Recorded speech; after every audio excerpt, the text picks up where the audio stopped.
Vamos a continuar hoy el estudio que estamos llevando y el día de hoy estamos en un tema muy fundamental.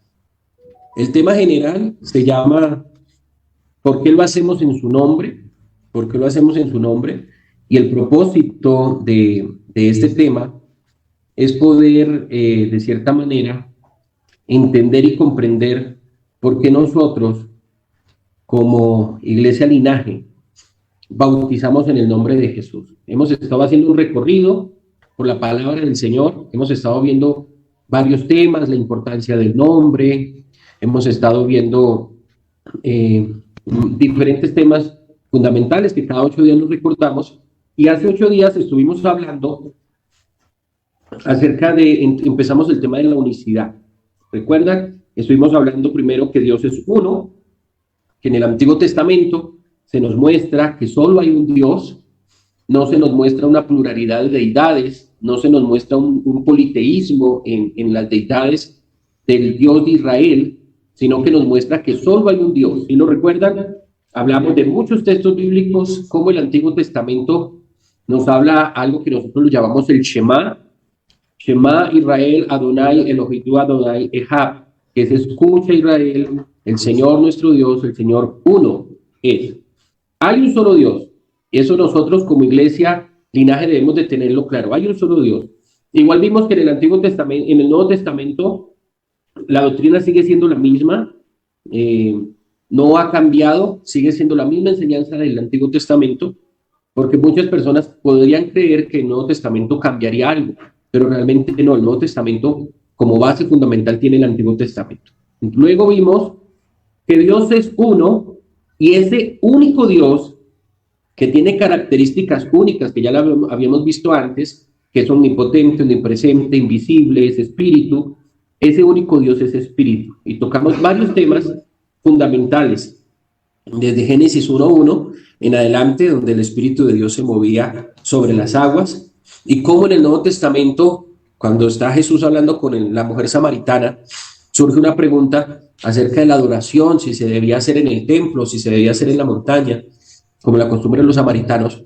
Termina Jesús diciéndole que Dios, el Señor, es espíritu. Dios es espíritu, ¿sí? Y los que le adoran pues deben de hacerlo en espíritu y en verdad, porque Dios es espíritu. Entonces partimos de que como el Señor es muy diferente a nosotros, porque Él es espíritu en su esencia, Él es amor, Él es invisible, es indivisible, no podemos decir aquí hay una parte de Dios, allá hay otra parte de Dios, no se puede dividir, no lo podemos dividir, es intangible, no podemos decir aquí estoy tocando a Dios, estoy agarrando a Dios. Él lo llena todo, Él está en todos lados, omnipresente, el universo está dentro de Dios, no Dios está en el universo, sino que el universo está dentro de Dios. Entonces, Él lo colma todo, Él lo llena todo. Muy bien. Luego estuvimos hablando de que ese único Dios, que es espíritu, se le llama por Padre por ser el creador de todas las cosas.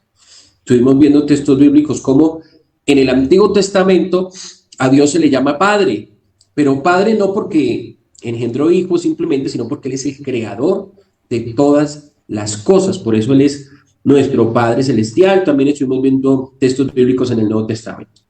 Luego vimos que Dios es uno, es espíritu, se le llama Padre y se ha manifestado de muchas maneras. Dios se ha manifestado de muchas formas.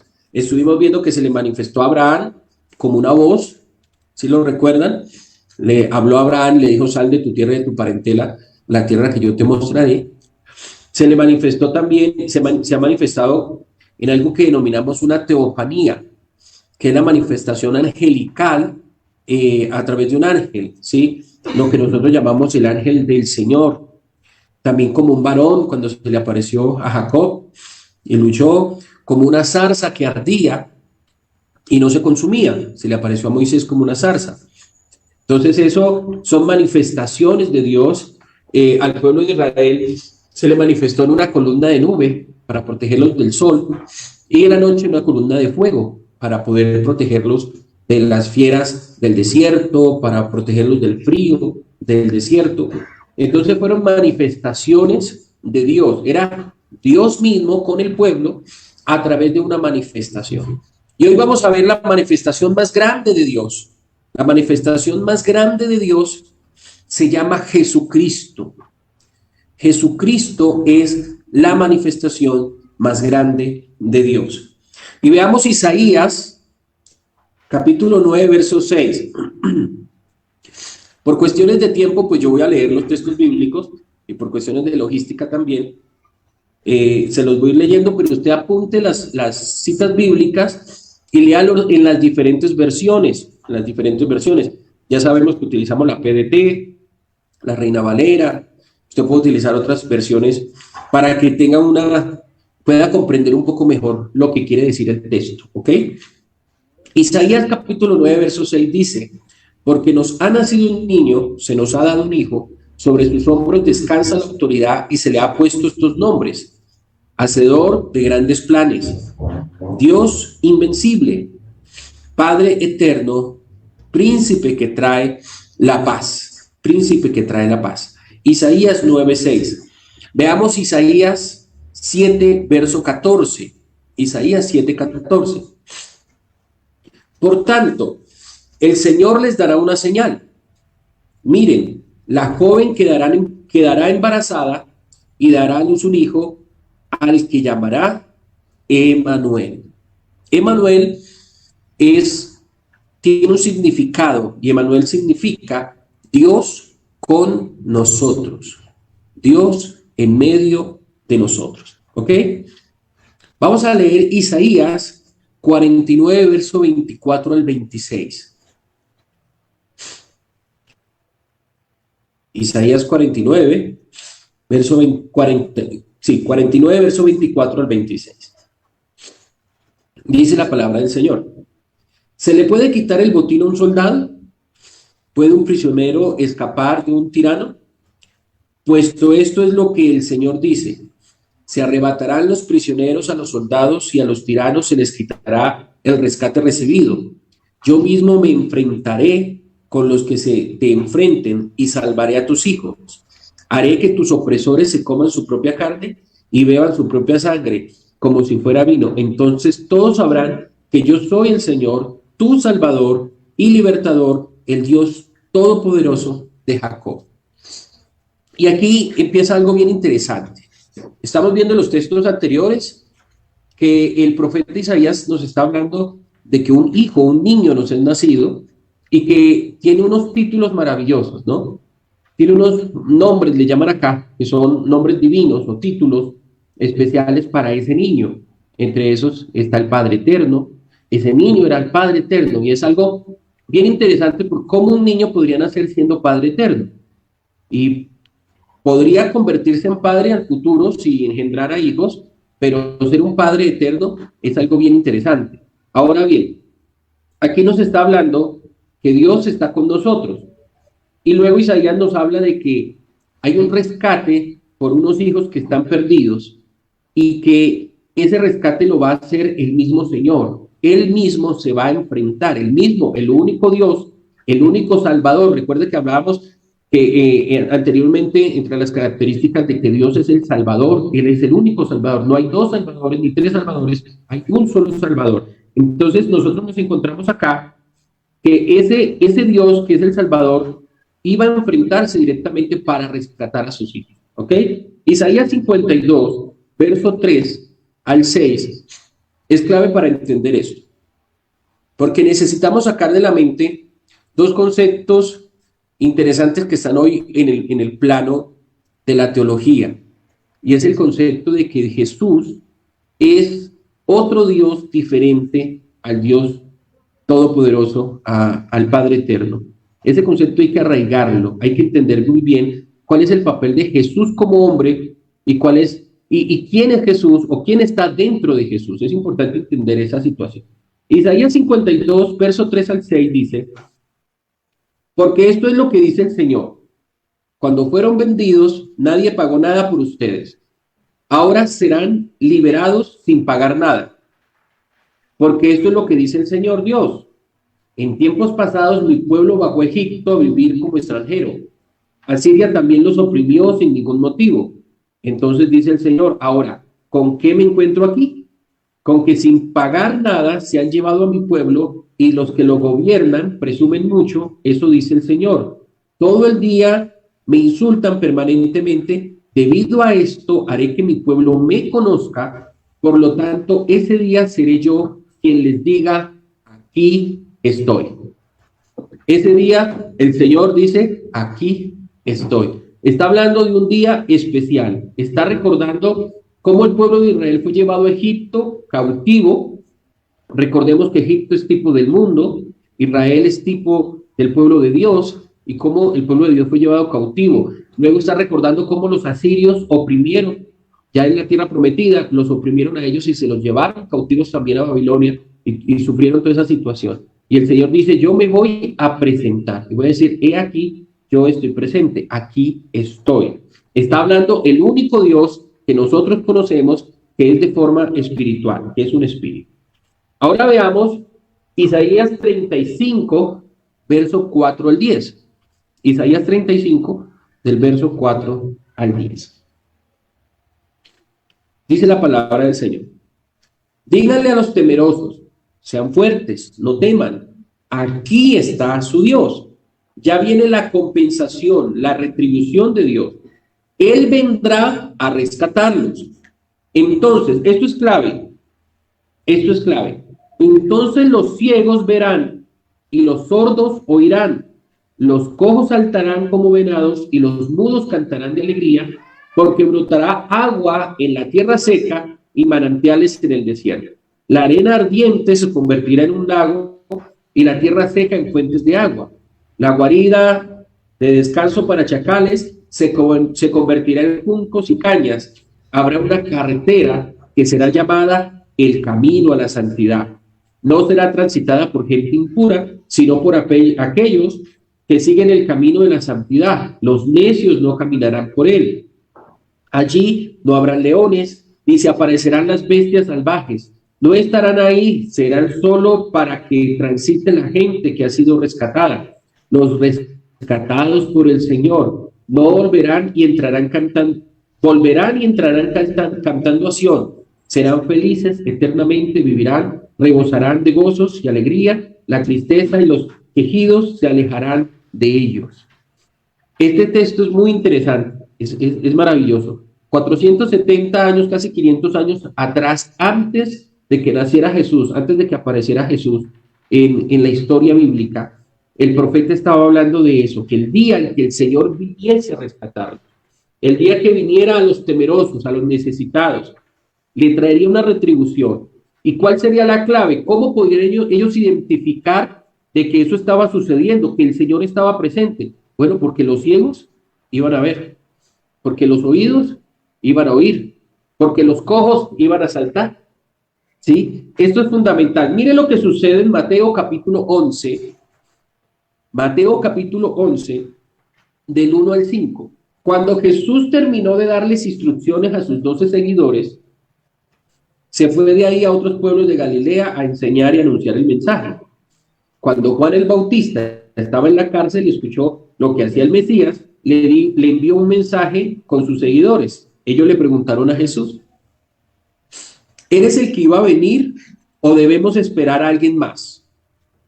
Jesús le contestó, vayan y cuéntenle a Juan lo que están viendo y oyendo.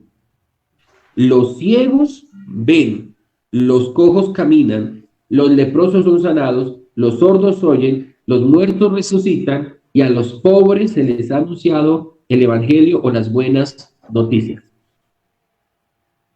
O sea que la clave fundamental de cuándo iba a suceder eso, que Dios mismo iba a aparecer, estaba en eso, en que los ciegos iban a ver, en que los sordos iban a escuchar, en que los cojos iban a andar, en que los leprosos iban a ser limpios, en que iba a haber sanidad y una manifestación especial del amor y de la misericordia de Dios a su pueblo. O sea, no tuvo que ir a decirle, mire, dígale a Juan que yo soy el Mesías. No le diga, no tuvo que decirle Juan, porque Juan conocía las Escrituras, conocía el Antiguo Testamento, leía el profeta Isaías.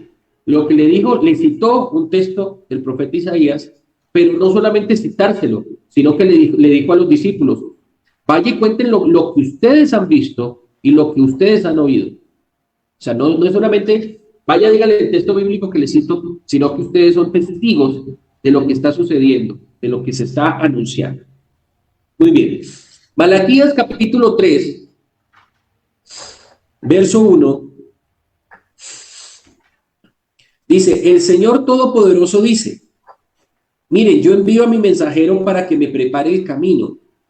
El Señor al que ustedes buscan vendrá de repente al templo, ya viene aquel a quien ustedes tanto desean, el mensajero del Papa.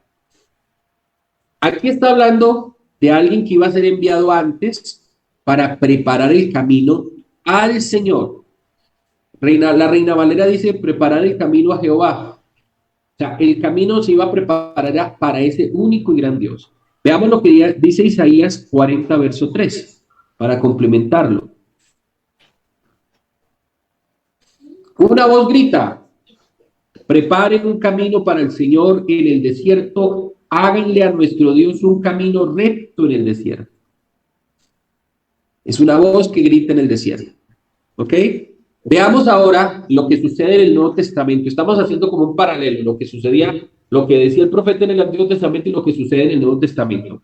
Juan, Evangelio de Juan, capítulo 1, verso 29 al 34.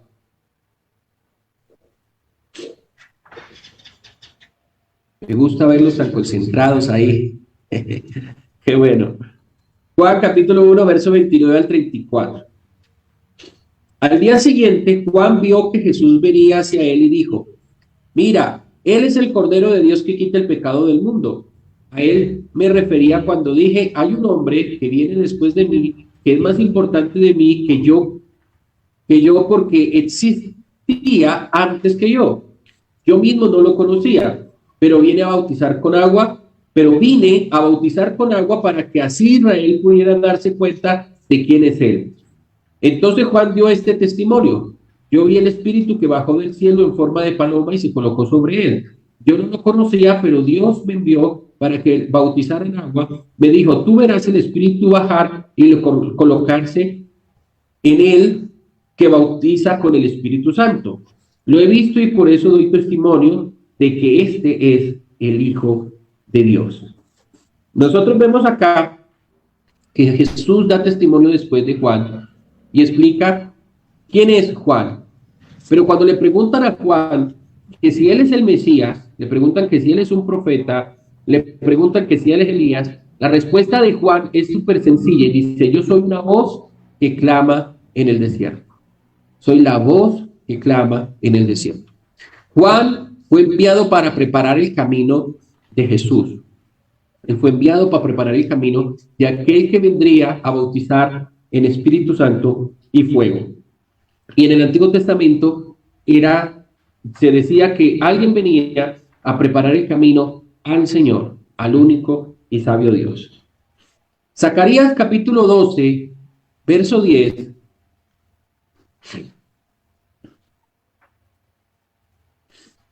Dice la palabra del Señor. Llenaré a la familia de David y a los habitantes de Jerusalén con el espíritu de bondad y compasión. Ellos me mirarán a mí y a quien ellos atravesaron con una lanza y se levantaron como si estuvieran sufriendo la muerte de un hijo único. Sentirán tanta amargura como quien sufre la muerte del hijo mayor. Note, dice, ellos me mirarán a mí, dice el Señor, a quien ellos atravesaron con una lanza.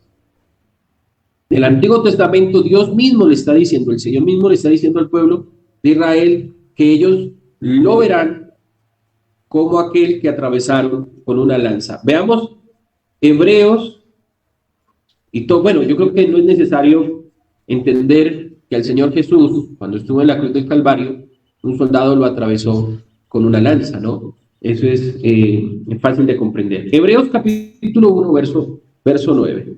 Este fue uno de los textos que tocamos cuando iniciamos a hablar de las manifestaciones de Dios. En el pasado, Dios habló a nuestros antepasados por medio de los profetas, en muchas maneras, parciales y variadas. En estos últimos días, Dios nos ha hablado de nuevo a través de su Hijo. Él creó todo el universo por medio de su Hijo, a quien nombró heredero de todo lo que existe. El Hijo muestra la brillante grandeza de Dios. Es la imagen perfecta de todo lo que Dios es y sostiene todo el universo por medio de su poderosa palabra. Después de haber hecho purificación de pecados, se sentó a la derecha del trono majestuoso de Dios en el cielo. Dios lo ha hecho tanto más importante que los ángeles, cuanto de su título es más importante que el de los ángeles. Dios nunca le dijo esto a ninguno de los ángeles: tú eres mi hijo, hoy me he convertido en tu padre. Tampoco dijo de ningún ángel: yo seré su padre y él será mi hijo. Además, al presentar Dios a su hijo mayor al mundo, dice que todos los ángeles de Dios lo adoren. Dios dice acerca de los ángeles: él hace que sus ángeles sean vientos y sus siervos llamas de fuego. Pero de su hijo dice: tu reino, oh Dios, seguirá por siempre, gobernarás tu reino con justicia. Amas la justicia y odias la injusticia. Así que, oh Dios, tu Dios te ha elegido como rey, te ha dado un honor y una alegría más grande que la que tienen los que son como tú. Luego voy a profundizar y explicar un poco más el texto. Es para que lo tengamos en cuenta en el contexto que estamos hablando. Estamos hablando de que Jesús es la manifestación más grande de Dios. Recordemos eso. Es la manifestación de ese Dios que es invisible, que es espíritu, que es indivisible, que lo llena todo, que es único en poder, pero que le ha placido manifestarse a través de Jesús. Colosenses capítulo 1, verso 15 al 20. Nadie puede ver a Dios, pero Cristo es Dios en forma visible. Me encanta esta versión. Dice: nadie puede ver a Dios, pero Cristo es Dios en forma visible. Él existe desde antes de la creación y es supremo Señor de toda ella. Con su poder creó todo lo que hay en el cielo y en la tierra. Está hablando de Jesús, recuérdenlo. Lo que se ve y lo que no se ve, ya sean seres espirituales, poderes, autoridades o gobernantes. Todo ha sido creado por Él y para Él. Cristo existió antes de todas las cosas y todo el universo sigue su curso gracias a Él. Cristo es la cabeza de la iglesia, que es su cuerpo. A Dios en Cristo, y con gusto decidió las que están en el cielo como las que están en la tierra. Dios hizo las paces con nosotros a través de la sangre de Cristo que Cristo derramó en la cruz del Calvario. Colosenses 1 al 15, 1 del 15 al 20. Ahora, Juan capítulo 10, verso 30 al 36 y luego el verso 38. Juan capítulo 10, verso 30 al 36 y luego el 38, verso 38. Voy a leer estos textos y al final hacemos los comentarios debidos a los textos bíblicos, pero es importante que usted vea que las bases que nosotros como Iglesia Linaje tenemos son bíblicas, lo que enseñamos, lo que la palabra de Dios muestra y enseña. Dice Juan 10:30, el Padre y yo somos uno. Los judíos tomaron piedras para tirarle, porque Jesús les contestó: les he mostrado muchas buenas obras de mi Padre, y ustedes las han visto. ¿Por cuál de todas me van a apedrear? Los líderes judíos le respondieron: no te apedreamos por algo bueno que hayas hecho, sino porque hablas en contra de Dios. No eres más que un ser humano, pero dices que eres Dios. Por eso te vamos a apedrear. Jesús les contestó: en la ley de ustedes está escrito que Dios dijo: yo dije que ustedes son dioses. Si llamó dioses aquellos que recibieron el mensaje de Dios, y las escrituras no pueden ser ignoradas, porque al que el Padre eligió y envió al mundo, les dice a ustedes que ofenden a Dios porque dije: soy el Hijo de Dios. Por eso, pero si las hago, aunque no me crean a mí, crean en las obras que hago, para que sepan con toda seguridad que el Padre está en mí y yo en Él. Esto es súper interesante y súper maravilloso. Aquí la expresión que ellos utilizan en el hebreo es Elohim. Elohim se traduce como Dios, en español. Elohim es Dios, pero la palabra Elohim se podía utilizar para todos aquellos que tenían autoridad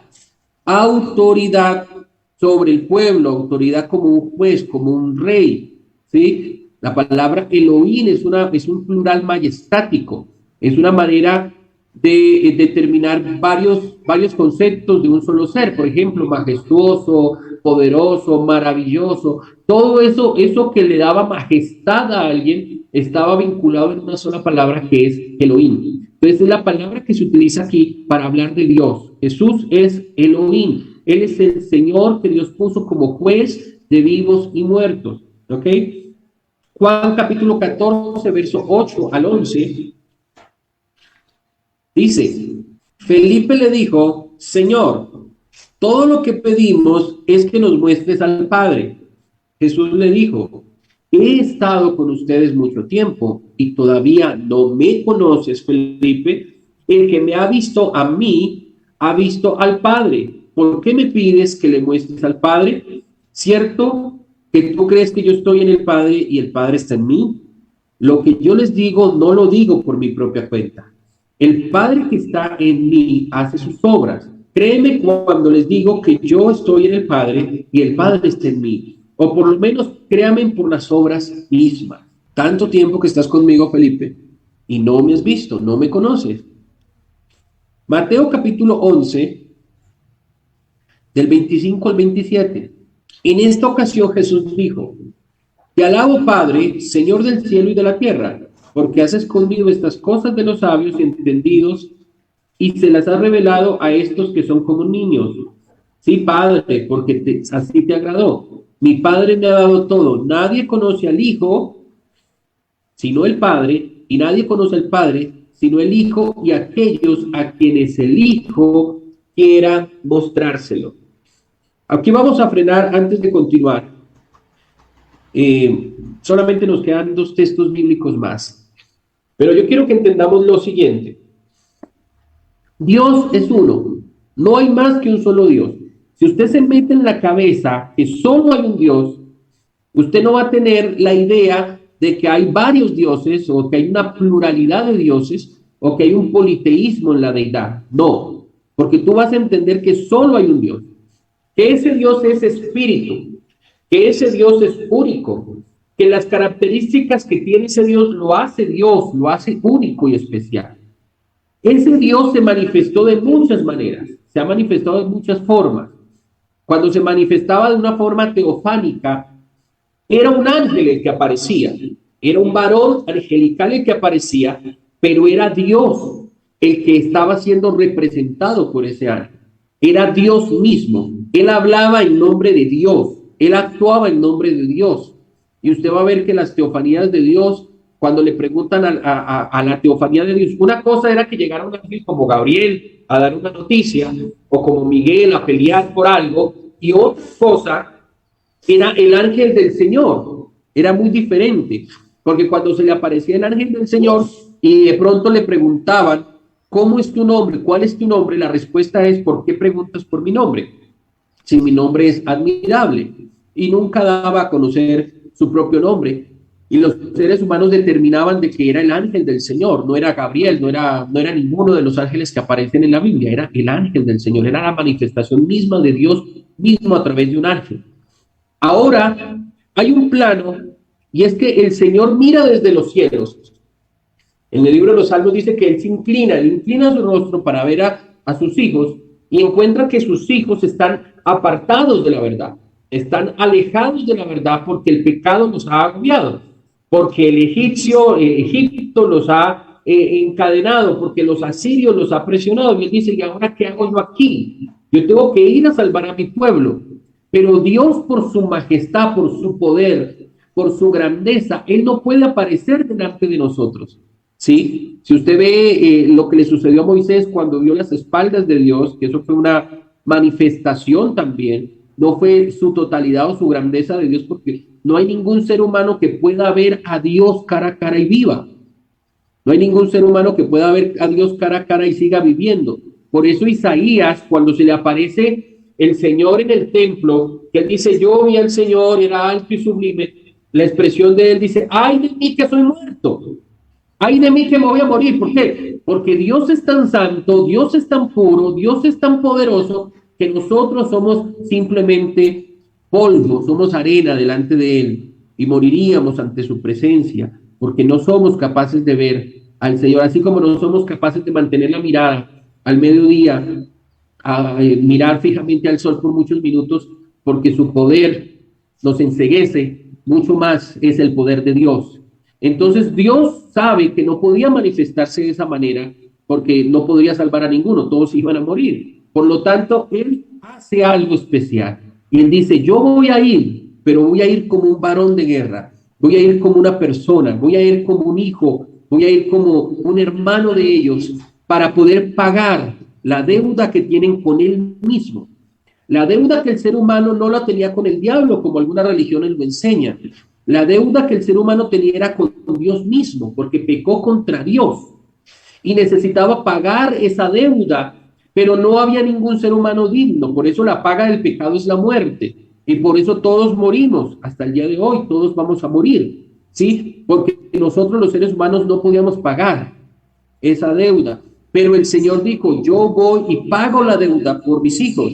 Y yo doy mi vida por mis hijos, pero yo vuelvo y tomo la vida porque yo soy el Señor. Él es eterno. Entonces Él toma la decisión de manifestarse como humano.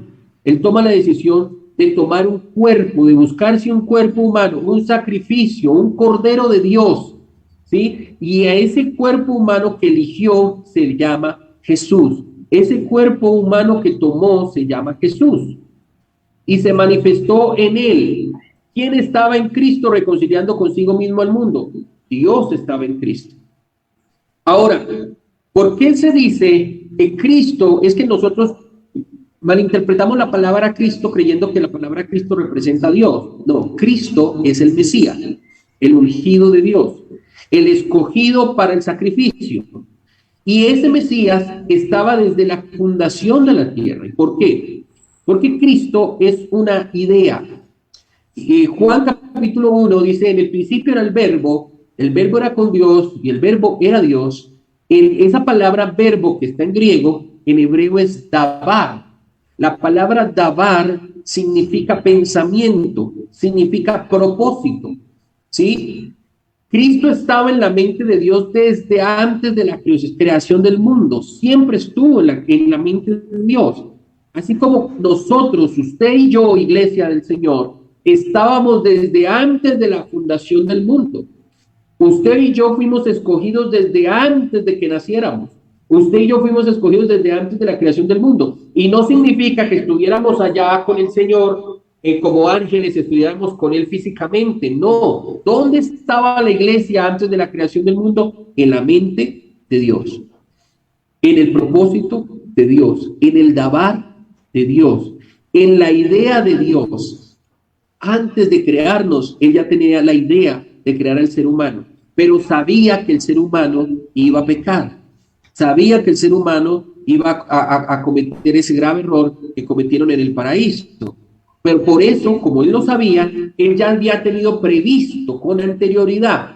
Según el concepto judío, el pensamiento judío, antes de la creación, Dios ya había creado 7 cosas fundamentales. Entre esas cosas ya había creado el infierno. Ya el infierno estaba creado antes de la creación, o sea, el pago el lugar para los ángeles caídos, porque el infierno no fue para usted, no es para usted, el infierno no fue creado para los seres humanos, el infierno fue creado para los ángeles caídos. Que algunos seres humanos quieran ir a visitar el infierno es otra cuestión, ya es otra cosa, pero el infierno no fue creado para usted, mucho menos para la iglesia. Por eso las puertas del infierno no prevalecerán contra esta iglesia, porque nosotros somos victoriosos, porque no fue creado para nosotros como iglesia. Fue creado el infierno primero, pero también fue creado el Mesías primero. ¿Y qué significa que fue creado el Mesías? Significa que fue creado el plan redentor, ese plan maravilloso de que Dios tomaría un cuerpo, se manifestaría a través de ese ser humano y entregaría la vida de un ser santo, puro, que nació no por voluntad humana, sino que nació por voluntad de Dios. Y ese cuerpo lo denominó Cristo, ese cuerpo lo denominó Mesías, ese cuerpo tenía un propósito. Por eso, aunque Jesús es un ser humano, cuando estaba orando dice que no se haga mi voluntad como ser humano, sino la tuya. En otras palabras, permítame cumplir el propósito para el cual fui creado, porque fui creado especialmente para ser el Cordero de Dios, el sacrificio por el pecado. Eso es Jesús, el sacrificio, nuestro hermano mayor. Pero lo que estaba en Jesús, el Espíritu de Dios moraba en Cristo para reconciliarnos con Él. Dios estaba en Cristo. Por eso Jesús, nosotros entendemos que tiene dos etapas, o que tiene podemos verlo de dos maneras. Durante el tiempo de la redención, porque el tiempo de la redención no se ha terminado, porque el Evangelio se sigue predicando, porque el Evangelio se sigue anunciando, porque la gente sigue aceptando a Cristo como Cordero de Dios, como nuestro Salvador. Y mientras que lo veamos así, Él es nuestro Cordero de Dios, Él es nuestro hermano mayor que pagó la deuda por nosotros. Pero llegará un momento en que ya no lo vamos a ver simplemente como un humano, porque Él es la imagen del Dios invisible. Cuando dice la Escritura que se sentó en el trono de Dios, a la diestra del trono de Dios, la diestra significa poder. Hay textos bíblicos que nos enseñan de que Jehová es la diestra, que su diestra nos sostiene, que su diestra nos salva, que su diestra es el poder, es la autoridad. Si Dios es espíritu, Dios no se siente en ningún lugar.